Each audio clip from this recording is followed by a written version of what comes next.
Okay, well today we're going to go over a technical topic on Bhava Cusps. This is something that's come up often in classes with clients ever since completing the free Introductory to Vedic Astrology course on my YouTube channel. It's come up again because I just mentioned it briefly. But anyway, in between now and then, I was having a discussion with Lada Dencheva, and we were trying to figure out a way to explain this so that people could get their mind around it, because it's somewhat of a complex topic. So I told her that after I got done working on the second book, The Art and Science of Vedic Astrology, Volume 2, I'd see if I could put a video together. So this is it. So thank you, Lada, for the opportunity to do this, and hopefully it'll help all of us understand the Bhava Cusps a little bit better. So I do have a number of images that we're going to use to help illustrate what the cusps are, and that's essential, because just to talk about it, you're not going to get a clear grasp of what they mean, and you'll still be kind of nebulous on what's going on there. So you'll understand a little bit, but not quite enough. But when we can actually see what's going on with the Bhava Cusps graphically in relation from us to the zodiac and what exactly they're doing, that'll help you understand what's going on with the cusps. So first of all, what we need to understand about the cusps is that the cusps represent the concrete aspects of our life, whereas the houses represent our relationship to those aspects of our life. And oftentimes we can do a reading without even using the cusps, because how things develop within our life are really, truly dependent on our capacity to connect with or our relationship to that thing. Even if the thing is bad, if we have a good relationship to it, oftentimes it can seem like it's working well. And the cusps, these are the areas, the points that you want to use to figure out what's going on in other areas of your life or with other people in your life. So for example, when I was doing Vedic Astrology many years ago, I would look at, say, the third house. I would take the third house of a person's chart, I would turn that into the ascendant, and I would read the person's chart from the third house to figure out what was going on with maybe their younger siblings. Or if I want to know about the mother, I would look at the fourth house, and I would turn that into the ascendant, and I would read the chart from there by dashas and so on to get a sense of what's going on with the mother. And often that would work, but at other times it wouldn't work. And I began to notice a pattern that it didn't necessarily work with people or with clients that I had that lived further north on the globe. Meaning I have a lot of clients in Norway and Sweden. For some reason, I'm not sure why, but I do. And when I would do their chart and I would try to apply this principle, I would often be wrong. And so over the years, I was curious about why this was the case, until eventually I discovered, using the Bhava Cusps, using the Campana system, which is what we're going to be talking about today. And by doing that, a lot of these issues that weren't making sense before started to fall into place. So what does this mean? Okay, I am going to illustrate this, but let's imagine for a moment that the indicator for mother has Rahu and, we'll say, Mars. Rahu and Mars in the house that deals with the relationship to the mother. So this can give a lot of frustration and confusion, difficulty with the mother being logical, again, if it's in bad dignity. And so the relationship from the person who has that chart to the mother will show difficulty within that relationship to the mother. That's if Rahu and Ketu are in the fourth. But sometimes, depending on how the cusps are situated when we're born, the fourth Bhava Cusp might actually occur in the third house or in the fifth house. And maybe in those houses we have an exalted Jupiter, or we have a really wonderful Venus. And so what that will tell us is that the mother, the concrete person of the mother, will have more of these positive Jupiter and Venusian qualities. So as the mother, as herself, she might be a perfectly wonderful, lovely person. But since there's that Rahu and Mars in the fourth house, this person's relationship to the mother, there is difficulty, there is friction, there is confusion, There's drama with the mother. And so this is really wonderful to get a sense of, because oftentimes we think that just because we have a difficult relationship with someone, it means that there's something wrong with that person. And this is one of the beautiful things about astrology, is we start to see that that's not true, or it can be true, but it's not always true. And it may just be that our tastes are different, or the way that we're meant to interact with our family or friends or whatever it might be, bosses, authority figures, is just based on our karma from past lives. And so remember, our relationship to a thing is based on the houses. Okay, so standard Vedic astrological principles that we're used to. That individual as a person, we need to look at the cusp that represents that person. So 5th cusp will be children, 4th cusp mother, 10th cusp will be career, 7th cusp can be partners. And these don't always fall in the same houses. Now they will if you were born close to the equator. The closer you are to the equator, these cusps line up along with the houses.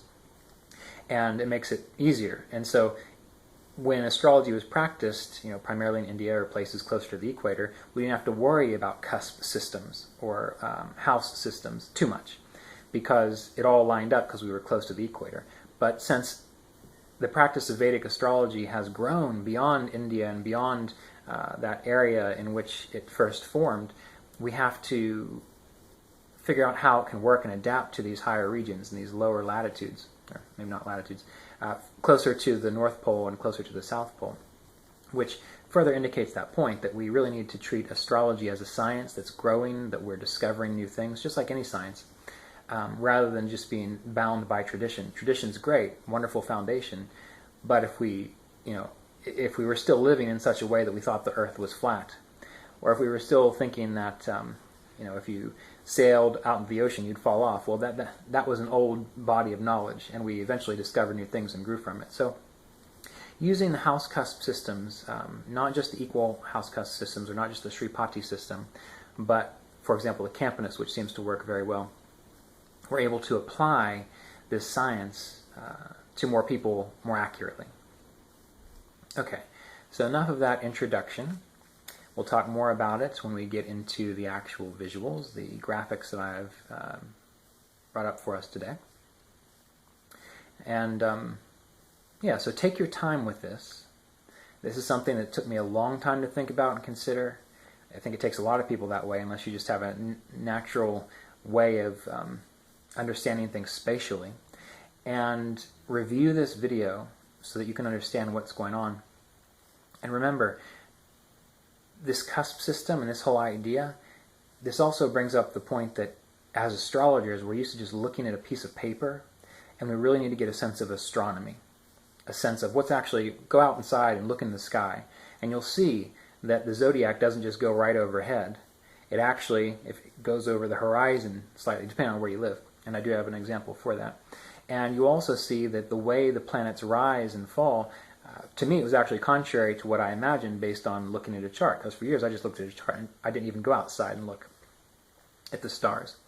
So we need to get a sense of this astronomy, the movement of the sun, the motion of the sun, the 30-degree increments of the rashis.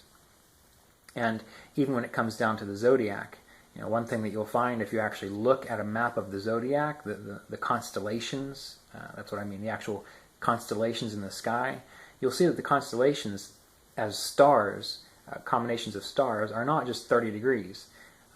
Some of them are 40 degrees, some of them are 20 degrees. So this whole idea of visual phenomenon for zodiac,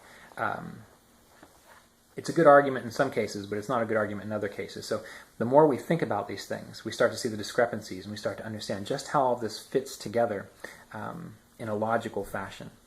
So enough of that. Let's go ahead and move on to the examples and the descriptions of just how we can understand the Bhava cusps and the Campanus system.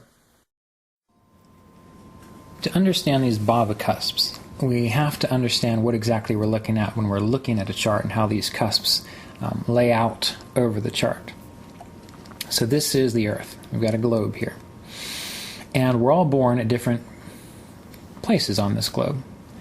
Now, the closer we are born to the equator, the more evenly spaced our house cusps will be.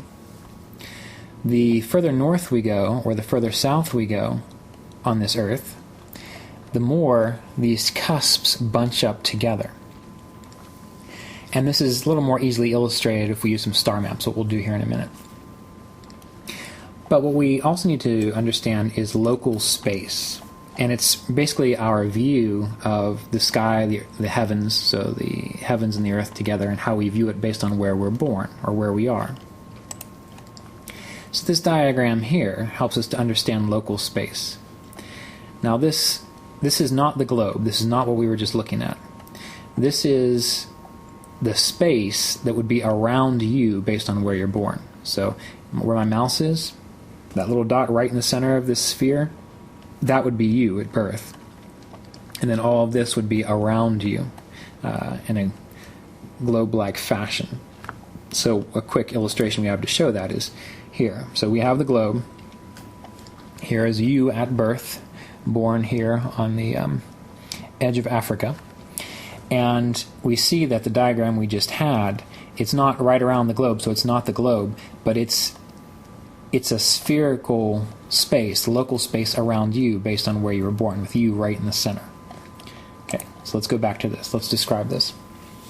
So in order to figure out houses and house cusps, we need to understand a few things. First of all, this line here is the horizon. It's where the earth meets the sky. So this will be your horizon at birth within your local space. This point up here is directly overhead. It's not north, not the direction north, but it would be if you just looked straight up into the sky. That's what you would see, this point here. Now this direction can be north, but that's not directly overhead. Remember, whenever you look up, you're not looking north, you're looking up. North is a direction. Now over here we have the east point, which is where it's the eastern horizon, the eastern part of the horizon. Okay, and you see it crosses through the horizon. Now these other lines that we have, this is the ecliptic. And what is the ecliptic? That is the path of the stars through the zodiac. And as you can see, it's not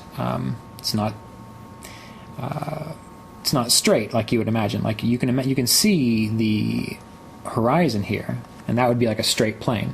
But the ecliptic doesn't go straight up or straight down. I mean, the closer you are to the equator when you're born, yes, it might be further up. But most people aren't born that close to the equator. This line here actually represents the equator. And so what we can understand is that the ecliptic doesn't follow the equator. It actually crosses the equator. And this makes a lot more sense if you actually go out in the sky at night, find the zodiac, and see that it's not directly overhead, again, unless you're living right on the equator. It'll be just an arc, maybe not as high as you would expect it to be, especially if you're living further north. And we have diagrams for this too, so just bear with me. So these are things you have to start thinking about in order to understand the cusps and the house systems. And it might take you a little while to get it all in your head. It took me a while. And that's why I created some of these drawings, because this is how I understood it a little bit better. Okay, so anyway, we have this prime vertical, which is what we use to create the house systems and the cusp systems, and how it intersects with the horizon. So in order to figure out how the house cusps line up, we need at least three things here. We need the prime vertical, which cuts through the east point and intersects the zenith directly over your head. So if you were to look east, and then you were to look directly overhead, and then you were to look directly west, that arc right above you would be the prime vertical in this regard. Now, here we have the north point. So the North Pole will be here. So wherever we find the North Pole intersecting the horizon and the zenith directly overhead, that's going to give us a north point on the horizon. And this is where the house cusps lines are drawn from. So from the east point, the point in the east, to the north point, this is going to create the first Bhava cusp. And as you can see, it might be slightly skewed, because we have to take it from the east point and cut it through the ecliptic. So where that horizon line cuts through the ecliptic, between the east point and the north point, that's going to be a first Bhava cusp. And since that ecliptic doesn't just go straight up and down, you can see how these Bhava cusps can be further spaced out. And they can also bunch together, depending on where you were born. So what does that mean? Well, let's take some examples here. This is the star map of Bangalore, I believe 1955. And what is this map? How do we read it? Well, the point right in the middle, not this line, ignore this line, but right in the middle, this is going to be the zenith directly overhead. So if you're in Bangalore on this date and time and look straight up, this would be what you would see in the sky. And we need to remember that the sky is not flat, so we need to make this kind of like a dome. And that this red line around here where there's blackness, this is actually the horizon. Okay? So we have the western horizon here, the southern horizon here, the northern horizon up here, and the eastern horizon here. So this would be what you would see in the sky. And we can see that we have Scorpio, we have Virgo, Leo, Cancer, Gemini, Libra. It's almost directly overhead. Why? Because Bangalore is so close to the equator. And when you're born close to the equator, the Bhava cusps are going to be fairly spaced apart like you would expect. So if we looked at the actual chart of that Bangalore, this is what we would have. And these numbers are the Bhava cusps. So we'd see that they're in the appropriate houses. Again, because this is closer to the equator. Now, if we go to Stockholm instead, which is further north, same time, same year.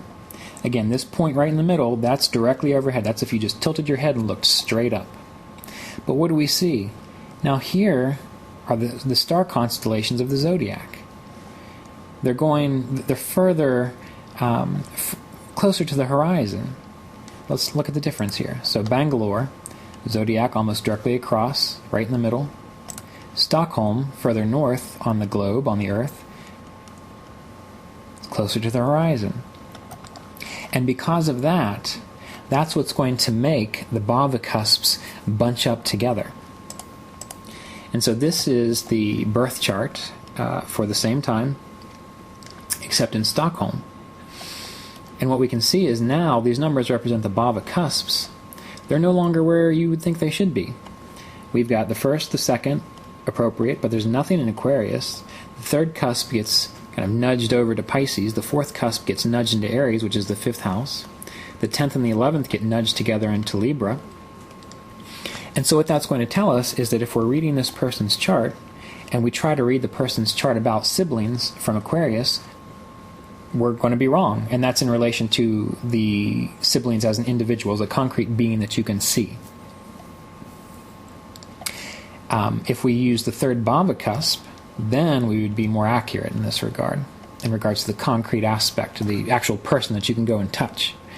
Now, if we were wanting to know about their relationship to their sibling, sure, we could look at this third house, because that's in relation to the ascendant. The houses are in relation to the ascendant. Okay.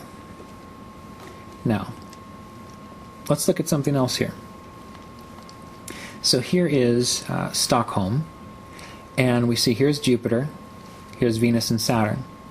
We should be able to see these three planets because from the 1st through the 7th, this is the portion that's below your feet. So this is the part of the zodiac that you can't see based on a birth chart. The part that you can see that's already risen is from the 7th to the 1st again. And so planets specifically in the 8th house, in the 12th house, any of these houses you should be able to see in the sky, right? Well, let's take a look. So here's Stockholm. There's Jupiter.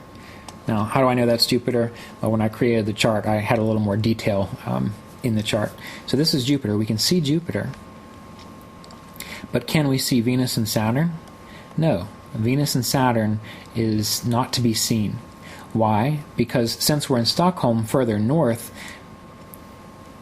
we cannot see all of the signs, because that ecliptic, that zodiac is lower in the sky, so some things get cut off in the end. But if we go to the Bangalore chart, well, look, there's Jupiter, and there's Venus and Saturn. Why can we see that? Because when you're closer to the equator, you can see what the chart actually is supposed to show. We can see that this area through here is visible, this area through here is not visible. But the further north you go, it becomes skewed, and so you might not be able to see Venus and Saturn, but you can still see Jupiter. And it all is based on the fact that the further north you go, the zodiac is lower in the sky. The closer you are to the equator, the zodiac looks like you might imagine it to be, which is almost directly overhead. So this is why the house cusp systems become different or become skewed. It's based on what we're actually seeing in relation to the north point, to the zenith, to the east point, and the ecliptic, and the equator. It seems complicated, and it actually is. At least in my mind it is. It took me a while to get my head around it. Now, you can spend some more time contemplating this. I think it's helpful because it gives you more of a spatial idea of what's going on astrologically. Or you can just use your software to calculate the cusps for you. And again, I'm using the Campanus system. And there are different house cusp systems. Some make more logical sense than others. People born close to the equator, you won't have to worry about it because it'll probably be lined up nearly perfectly. The further north you go, the more difficulty you're going to have with specific predictions if you don't use an accurate house cusp system, because as you see, these things bunch up together. Now, the other way that we can use these cusps can relate to how an area of life develops or produces itself.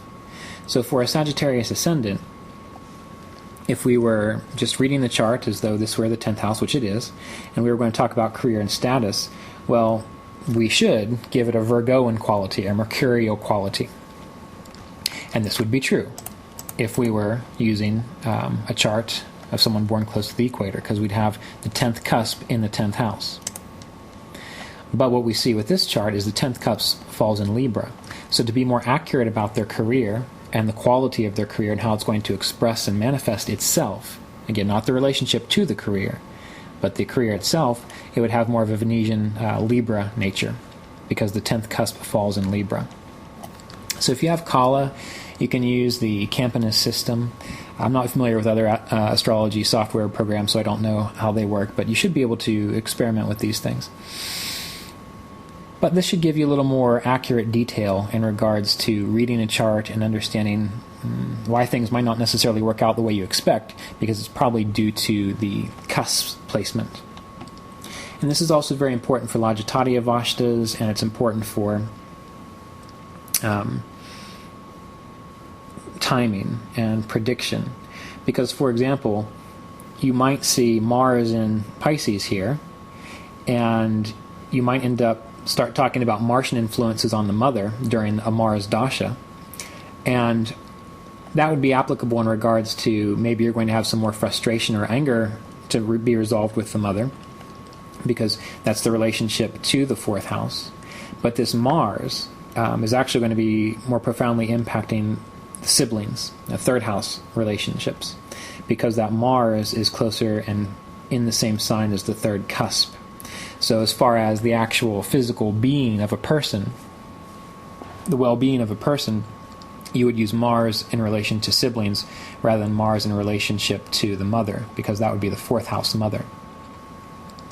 Whereas Mars is impacting that 3rd Bhava cusp. So yes, it becomes a little confusing. Take your time with it, consider it. But it'll give you a little bit better insights and help you understand charts better. Same thing goes with Logitatia Vashtas. Whatever Logitatia Vashta is impacting a Bhava cusp, well, then you want to relate that influence to the particular cusp, not necessarily the house. It will have an impact on the house, but as far as the physical thing, you have to relate it to the cusp. And for Lajatati Avashtas, there's a few things that you can explore. My next book, Art and Science of Vedic Astrology, Volume 2, which should be out in June, has a whole section dedicated to Lajatati Avashtas, how they're formed, what their influences are. Ernst Wilhelm has a great course on Lajatati Avashtas that you can download and listen to. So there's some options here. And to get a better sense of cusps and house systems, Ernst Wilhelm also has a video course on astrology videos. I think it's .net or .com, I don't recall correctly, on local space and bhava systems. And this is just a summary with a little bit different graphics explaining what he took. He went into quite detail with, and also went into very elaborate explanations with the different kinds of house systems and why one might work versus another. So this is of a technical nature, I realize, but hopefully it has helped clear your understanding of cusps. And now when an astrologer talks to you about a particular cusp and you say, well, no, that's not my third house, you understand why the cusp might be different than the actual house and what the application might be. So thank you, Lada. It was enjoyable to create the video for you. Hope you're doing well, and we'll be in touch soon.